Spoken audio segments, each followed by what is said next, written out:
Estamos de volta, pessoal, para o nosso módulo 13 do Direito Ambiental, onde nós continuamos o estudo de importantes políticas nacionais em matéria de meio ambiente, todas elas relacionadas com a política nacional do meio ambiente, mas tratando cada uma delas de temas específicos. Nesse módulo nós falaremos de duas políticas importantíssimas da atualidade do meio ambiente, do direito ambiental, da Política Nacional de Biodiversidade e da Política Nacional sobre Mudança do Clima, dois temas bastante atuais, sempre atuais, nas questões ambientais e no direito ambiental. Iniciamos então falando sobre a nossa Política Nacional de Biodiversidade. Lembrando que biodiversidade pode ser conceituada como a nossa diversidade biológica, como o conjunto de espécies, de todas as espécies de seres vivos que se encontram na biosfera, incluindo-se os ecossistemas, os ambientes ocupados em que vivem esses seres, todos esses seres que compõem a nossa biodiversidade. Sabe-se que a biodiversidade brasileira é enorme, o Brasil possui cerca de 20% do total de espécies do planeta, é algo muito significativo, mas também no Brasil a situação é alarmante com relação a essas espécies, porque muitas delas estão já ameaçadas de extinção. Então os números realmente demonstram que grande parte das espécies brasileiras já estão ameaçadas de extinção e, sabidamente, dado o modo de vida que se estabeleceu, dado o perfil da sociedade, das atividades econômicas envolvidas, esse número só tende a crescer, essa possibilidade de extinção das espécies só tende a aumentar. É preciso ressaltar com relação à biodiversidade que o Brasil é signatário da Convenção Internacional sobre Biodiversidade, que é de 1992, que foi devidamente aprovada, ingressou no direito brasileiro por meio do decreto, promulgado por meio do decreto 2519 de 98, após ser ratificada pelo decreto legislativo 2 de 94. Então, de fato, essa convenção internacional integra o nosso direito e a Política Nacional de Biodiversidade, cujos princípios e diretrizes estão estabelecidos nesse decreto 4339 de 2002, claro que tudo isso é confessadamente, declaradamente derivado dos princípios, das diretrizes estabelecidos nessa Convenção sobre Biodiversidade ou sobre Diversidade Biológica e também na Declaração do Rio de 1992. Então, os princípios que você encontra no decreto que trata da Política Nacional de Biodiversidade são derivados, são muitas vezes semelhantes àqueles que você encontra nesses grandes tratados internacionais. Você encontra lá no item 3 desse decreto 4339 de 2002, que a política nacional tem seu âmbito de aplicação, deve se aplicar aos componentes da nossa biodiversidade que estejam localizados no território brasileiro ou nas áreas sob jurisdição nacional. Não só isso, também aplica-se a política nacional àqueles processos e atividades realizados de algum modo sob a jurisdição ou controle do Brasil, ainda que fora de nossas fronteiras, ainda que fora do nosso território. Define-se também um objetivo geral da Política Nacional de Biodiversidade, qual seja a promoção de forma integrada da conservação da biodiversidade e de sua utilização sustentável, ainda com a repartição justa e equitativa dos benefícios derivados dessa utilização. É outra preocupação da Política Nacional de Biodiversidade com essa repartição justa dos benefícios, inclusive dos benefícios econômicos advindos da utilização dos nossos recursos genéticos. O tema mais relevante, um dos temas mais relevantes da nossa Política Nacional de Biodiversidade são os seus chamados componentes. O que são componentes da nossa Política Nacional de Biodiversidade? Os componentes são grandes temas, são aspectos de que se deve cuidar, de que o Estado, de que a sociedade, de que os planos e programas desenvolvidos devem cuidar, devem atentar para esses eixos temáticos. Esses eixos temáticos são chamados pela nossa legislação de componentes da Política Nacional de Biodiversidade. Vamos ver os componentes, vejamos os componentes que estão arrolados no Decreto 4339 de 2002. Veja, nós temos um primeiro aspecto, componente 1, que é o conhecimento da biodiversidade. Isso diz respeito a gerar informações, sistematizá-las, disponibilizá-las, todas as informações que permitam conhecer a nossa biodiversidade. Há um componente 2, um segundo aspecto, que é a conservação da biodiversidade. E aí nós estamos tratando de todas as medidas necessárias a atingir esse objetivo, a tratar desse aspecto. O componente 3 diz respeito à utilização sustentável da nossa biodiversidade, de todos os recursos que a integram. O componente 4, outra preocupação, outro eixo temático da nossa política de biodiversidade, diz respeito aos impactos sobre ela, ao monitoramento, avaliação, prevenção e mitigação, diminuição desses impactos que a nossa biodiversidade possa sofrer. O componente 5 trata justamente daquele tema do acesso aos recursos genéticos, do acesso às possibilidades que a nossa diversidade biológica oferece e também aos conhecimentos tradicionais associados a ela, com aquela preocupação da repartição justa dos benefícios. O componente 6 diz respeito à educação, à sensibilização, informação e divulgação. Isso é, a possibilitar que toda essa riqueza da nossa biodiversidade seja devidamente informada, seja devidamente divulgada, e isso faça parte de um processo de educação e sensibilização da própria população. E, finalmente, há o componente 7, uma preocupação em que se forme uma estrutura adequada com recursos humanos, com tecnologia, com mecanismos de financiamento, tudo para possibilitar boas políticas públicas na defesa, na proteção da nossa biodiversidade. Nós precisamos mencionar, tratando da Política Nacional de Biodiversidade, tratando dessa preocupação com proteger a biodiversidade brasileira, nós precisamos mencionar duas leis, dois diplomas legais muito importantes que tocam nesse tema. Trata-se das leis 11.105 de 2005, que é a nossa lei de biossegurança, e a lei 13.123 de 2015, a lei de acesso ao patrimônio genético.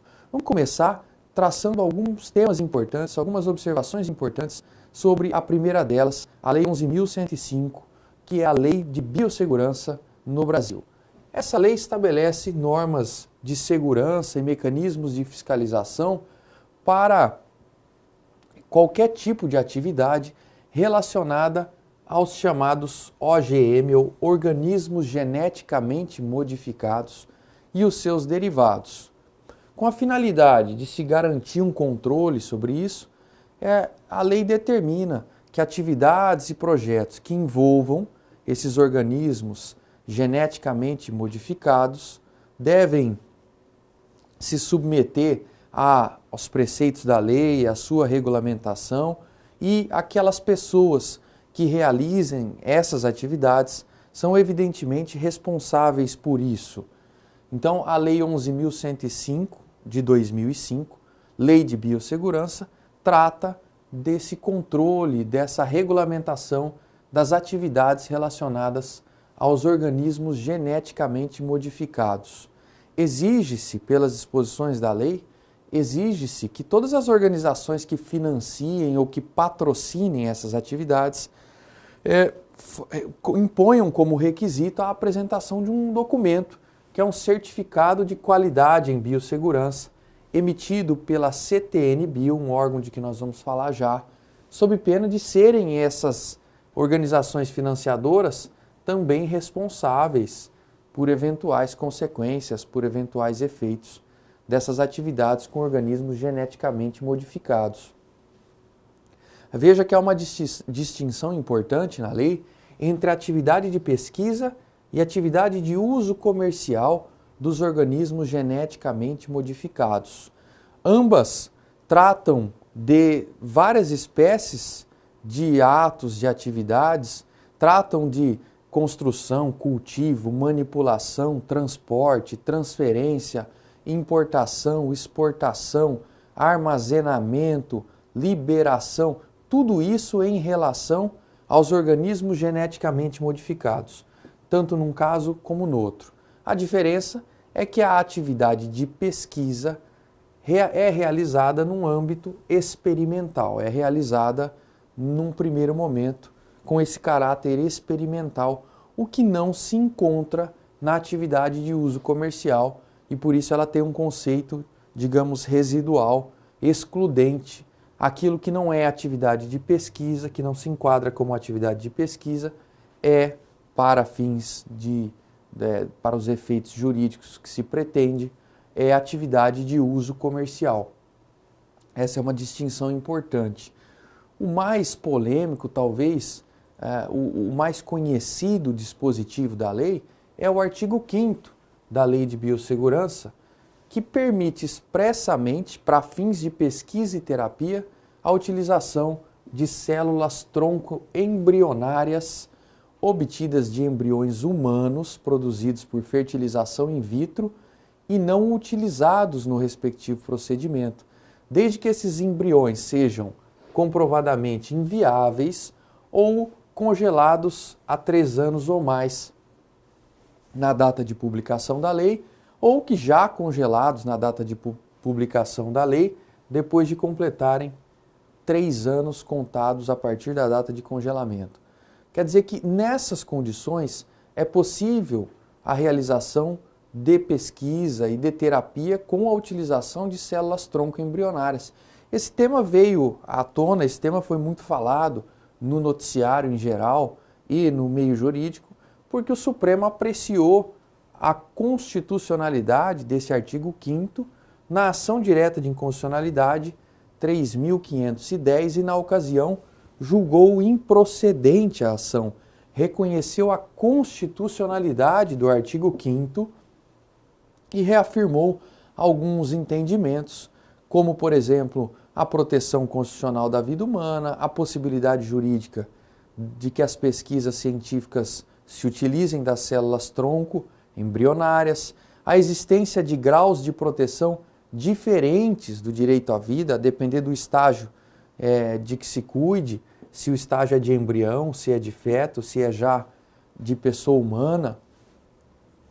Aí a proclamação de um direito à liberdade de expressão científica e, finalmente, a suficiência do patamar de proteção estabelecido nas medidas da própria Lei de Biossegurança. Então o Supremo entendeu que esse artigo 5º era constitucional e que o modo como isso foi desenhado, delineado na Lei 11.105 era suficiente, era razoável para a proteção desses direitos envolvidos. Claro que a própria lei, o próprio artigo 5º, exige determinadas condições, faz importantes advertências sobre essas pesquisas, dizendo que, em qualquer caso, essas pesquisas com células-tronco embrionárias, em qualquer caso, elas só se podem realizar com o consentimento dos genitores. Além disso, as instituições de pesquisa e serviços de saúde que trabalhem, que realizem esse tipo de atividade, devem submeter os seus projetos à apreciação e aprovação dos respectivos comitês de ética em pesquisa. E, finalmente, é proibido, é vedada a comercialização do material biológico referido, e isso, na verdade, implica a ocorrência de um crime tipificado lá no artigo 15 da Lei 9434 de 97. Essas advertências são importantes no que se refere à pesquisa com células-tronco embrionárias. Também é importante mencionar que a Lei de Biossegurança criou 2 importantes órgãos na estrutura da administração pública federal. O Conselho Nacional de Biossegurança, vinculado e de assessoramento direto da Presidência da República, que traça os grandes princípios, as grandes diretrizes para a regulamentação, para a atuação dos órgãos federais nesse tema, e a Comissão Técnica de Biossegurança, a chamada CTN-Bio, que é um órgão integrante do Ministério da Ciência e Tecnologia, composto por especialistas indicados por diversos ministérios e, de fato, uma instância relevante, porque estabelece as normas técnicas de segurança e desses processos de pesquisa e de uso comercial dos organismos geneticamente modificados. Não podemos confundir esses dois órgãos da Administração Pública Federal, o Conselho Nacional de Biossegurança e a Comissão Técnica Nacional de Biossegurança. Não devemos confundi-los com os órgãos, com aqueles órgãos que são obrigatórios em toda instituição que trabalhe com pesquisa ou uso comercial de OGM. Então, toda instituição que utilizar técnicas ou métodos de engenharia genética ou realizar pesquisas com OGM, ela deve ter um órgão interno que é a CIBio, a Comissão Interna de Biossegurança, e isso, claro, não se confunde com esses órgãos da Administração Pública Federal. Esse é um órgão interno das instituições que trabalhem com organismos geneticamente modificados. A outra lei de que nós precisamos tratar é a Lei 13.123 de 2015, que trata do acesso ao patrimônio genético brasileiro. E isso também é relevante do ponto de vista de se considerar uma política nacional de biodiversidade. Então vamos traçar algumas observações, as principais, sobre o conteúdo da Lei de Acesso ao Patrimônio Genético, que é uma lei recente, uma lei ainda do ano de 2015. Vejamos os dispositivos, então, dessa lei. Bom, logo o artigo 1º diz respeito ao seu objeto, ao seu âmbito de aplicação, ao mencionar que a lei dispõe sobre bens, direitos e obrigações relativos a quê? Relativos ao acesso ao nosso patrimônio genético, relativos ao conhecimento tradicional associado a esse patrimônio genético, relativos ao acesso à tecnologia e transferência de tecnologia sobre a nossa diversidade biológica. Também trata da exploração econômica de um produto acabado ou do material reprodutivo que venha desse acesso ao patrimônio genético ou do conhecimento tradicional associado. Trata também da repartição justa dos benefícios advindos dessa exploração.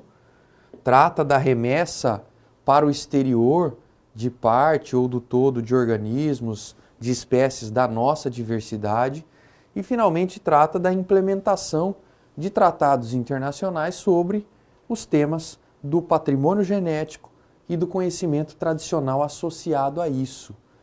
Segundo a própria lei, segundo o parágrafo 1º do artigo 1º, o acesso ao patrimônio genético e ao conhecimento tradicional associado a isso deve ser efetuado sem prejuízo dos direitos de propriedade material ou imaterial que incidam sobre aquele patrimônio ou sobre o conhecimento tradicional acessado ou ainda sobre o local em que esses bens estão situados. Também dispõe a lei, no seu artigo 3º, que esse acesso ao patrimônio genético ou ao conhecimento tradicional associado e a respectiva exploração econômica somente serão realizados mediante controle estatal, mediante cadastro, autorização ou notificação e serão submetidos a fiscalização, restrições e repartição de benefícios. Vale ressaltar uma questão importantíssima que pode ser objeto de questionamento em concursos públicos, é o que está no artigo 4º da Lei 13.123, da Lei de Acesso ao Patrimônio Genético. Lá está dito que as disposições desta lei não se aplicam ao patrimônio genético humano. Então, isso é bem importante mencionar, que a lei de acesso ao patrimônio genético não trata da diversidade genética, da pesquisa, de qualquer tipo de exploração sobre o patrimônio genético humano, somente das outras espécies e não da espécie humana. Bom, há que se mencionar também que o artigo 5º da lei diz que é proibido, claro, terminantemente vedado, qualquer prática nociva ao meio ambiente, nociva à reprodução cultural e à saúde humana. Então, o acesso ao patrimônio genético para esses fins é proibido, para qualquer prática nociva. E também é proibido para o desenvolvimento de armas biológicas e químicas. Então, é vedado o acesso ao patrimônio genético e ao conhecimento tradicional para esses fins. Isso não é permitido. Cria a lei também um órgão na estrutura da administração pública federal, cria um órgão relacionado ao tema, que é o CEGEM, Conselho de Gestão do Patrimônio Genético. Esse é um órgão que integra o Ministério do Meio Ambiente e tem caráter amplo, tem amplos poderes no tema do acesso ao patrimônio genético, porque tem caráter deliberativo, normativo, consultivo e recursal e, de fato, coordena todas as políticas relacionadas à gestão do nosso patrimônio genético e do conhecimento tradicional associado a isso. Esse CEGEM, esse conselho, é formado tanto por representação de órgãos públicos, como por representação da sociedade civil, com uma exigência de que a sociedade civil esteja lá bem representada, com no mínimo 40% dos membros desse conselho. Então, é importante que se respeite esse percentual de acordo com o ideal traçado na Lei de Acesso ao Patrimônio Genético. É importante também sempre lembrar que estabelece proteção ao patrimônio genético e aos conhecimentos associados a isso, aos conhecimentos tradicionais associados ao patrimônio genético, e aí protege-se o conhecimento de populações indígenas, de comunidades tradicionais ou de agricultores tradicionais contra a utilização ou exploração ilícita do conhecimento que essas comunidades têm sobre o nosso patrimônio genético, sobre as potencialidades do nosso patrimônio genético. E aí reconhece a lei, no artigo 8º, parágrafo 1º, que o Estado declara oficialmente a existência e reconhece o direito dessas populações indígenas, das comunidades tradicionais e de agricultores tradicionais, reconhece os seus direitos de participar da tomada de decisões sobre os assuntos relacionados a isso e, claro, reconhece a eles também o direito daquela repartição justa e equitativa dos benefícios econômicos do acesso ao patrimônio genético. Veja que, como se reconhece o direito dessas comunidades em relação ao conhecimento tradicional associado ao nosso patrimônio genético, então o acesso a esse conhecimento tradicional está vinculado, está condicionado a obter o seu consentimento, a obtenção do consentimento prévio informado por uma das espécies, por uma das formas previstas lá no artigo 9º da lei. O artigo 9º prevê os métodos que se podem utilizar para comprovar esse consentimento prévio informado. Então, por exemplo, a assinatura de um termo de consentimento, até um registro audiovisual, um vídeo, dessas maneiras, dessas formas, é possível comprovar a obtenção do consentimento prévio informado.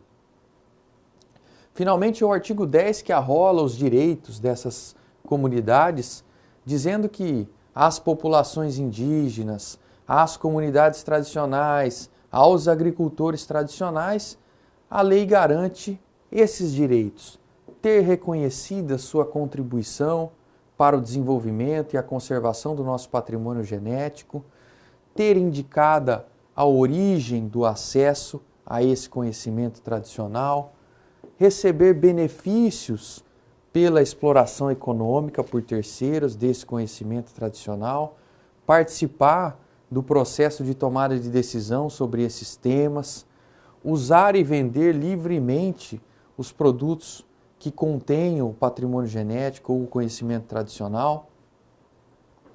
E, finalmente, conservar, manejar, guardar, produzir, melhorar o material reprodutivo que contenha esse patrimônio genético ou conhecimento tradicional associado a ele. Bom, as exigências da lei submetem várias atividades. Submetem o próprio acesso ao patrimônio genético ou ao conhecimento associado, submetem a remessa ao exterior, submetem a exploração econômica disso. E há uma forte preocupação na lei com o interesse nacional, de modo que você encontra observações, proibições na lei que demonstram essa preocupação com o interesse nacional na nossa diversidade biológica e nos conhecimentos associados. Por exemplo, o artigo 11, parágrafo 1º, diz que é vedado o acesso ao patrimônio genético ou conhecimento tradicional associado por pessoa natural estrangeira. O artigo 11, parágrafo 2º, diz que a remessa para o exterior de amostra do nosso patrimônio genético depende de assinatura de um termo de transferência, conforme previsto pelo Conselho SEGEM.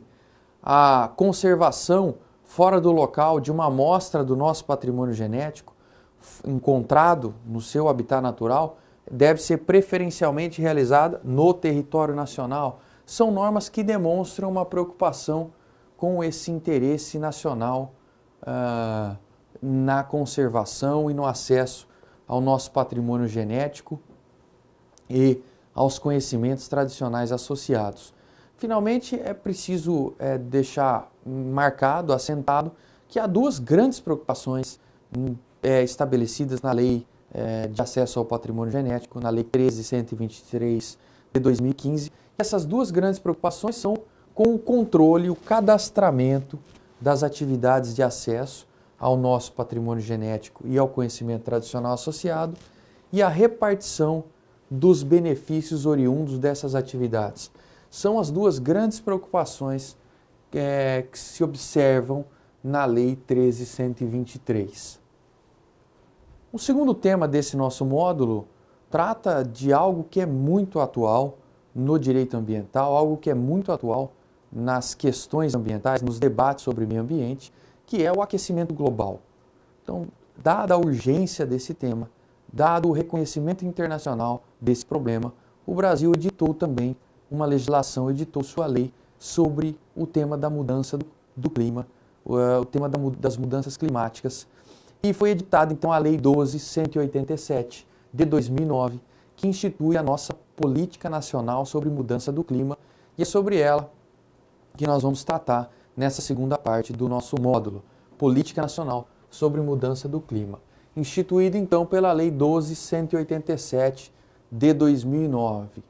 O artigo 2º dessa lei traz para nós diversos conceitos imprescindíveis, conceitos necessários para se entender esse tema do aquecimento global e a necessidade de adotar medidas para frear, se não para reverter, ao menos para refrear ou mitigar as consequências e a velocidade do aquecimento global.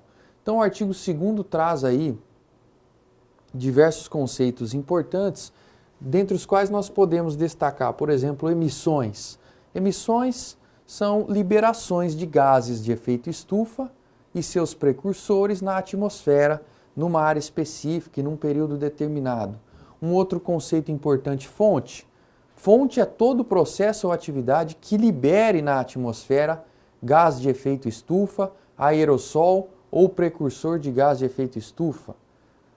Gases de efeito estufa, outro conceito importante, são constituintes gasosos naturais ou antrópicos que na atmosfera absorvem e reemitem radiação infravermelha. Um outro conceito importantíssimo, sumidouro. Sumidouro é qualquer processo, atividade ou mecanismo que remova da atmosfera o gás do efeito estufa, o aerossol ou precursor de gás de efeito estufa.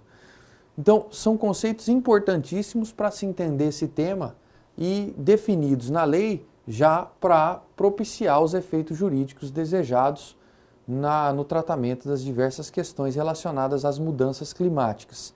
Importante também mencionar que o artigo 3º da Lei de Política Nacional sobre Mudança do Clima estabelece que a política nacional e todas as ações dela decorrentes devem observar aqueles princípios que nós já estudamos, da precaução, da prevenção, da participação cidadã e do desenvolvimento sustentável.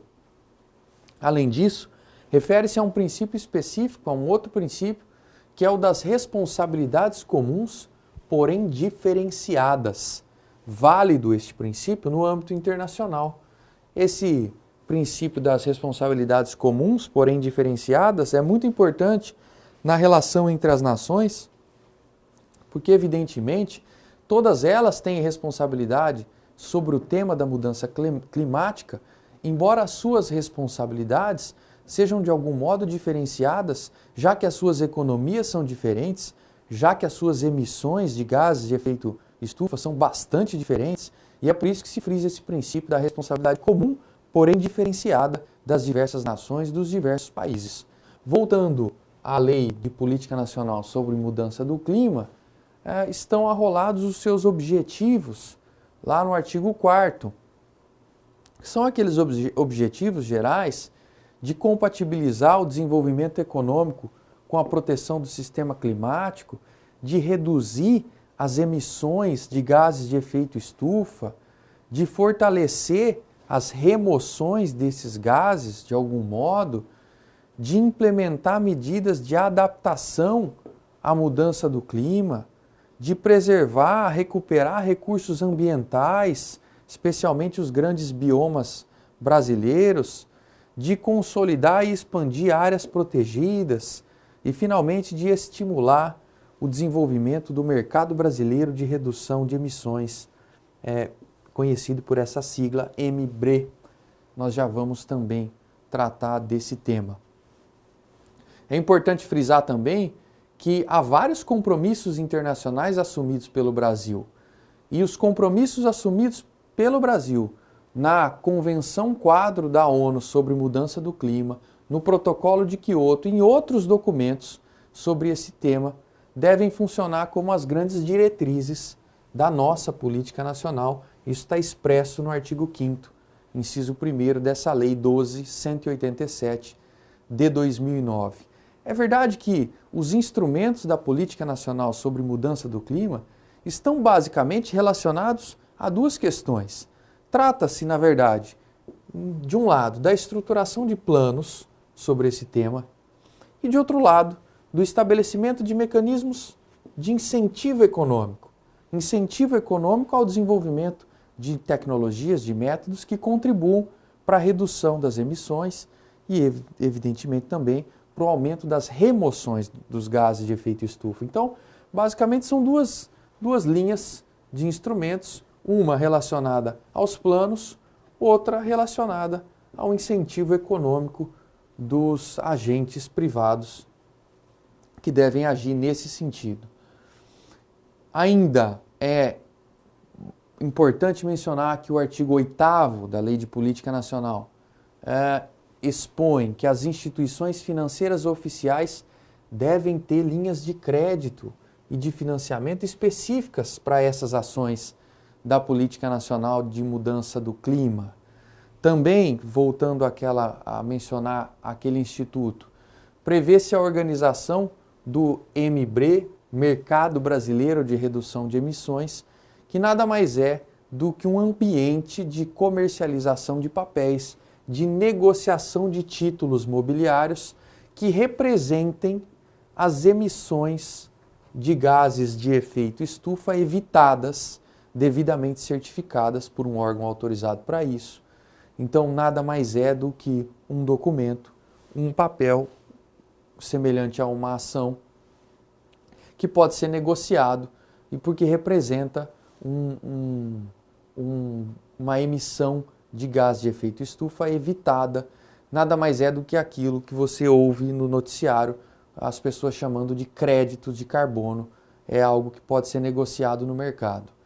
Bom, finalmente, as políticas públicas em geral, claro, devem se compatibilizar com a Política Nacional sobre Mudança do Clima, evidentemente. E também a Lei 12.187, a nossa Lei de Política Nacional sobre Mudança do Clima, estabelece uma meta para o Brasil.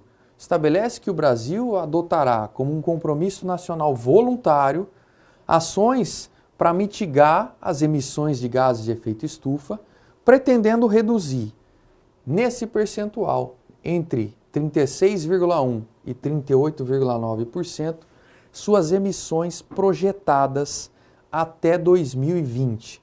É verdade que para entender esse conceito de emissões projetadas, é preciso fazer referência ao parágrafo único do artigo 12 dessa lei, que diz que a projeção das emissões para 2020 e o detalhamento das ações para alcançar o objetivo de redução, que está expresso no CAPT, serão dispostos por decreto e terão por base o segundo inventário brasileiro de emissões e remoções antrópicas de gases de efeito estufa não controlados pelo Protocolo de Montreal.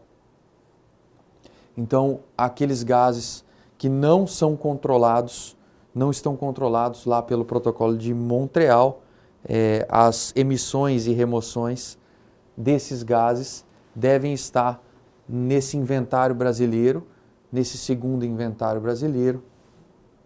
E é isso que norteia as emissões projetadas até 2020, e com base no que se projeta até 2020, é que o Brasil deve fazer a sua redução nesses percentuais que a lei indica.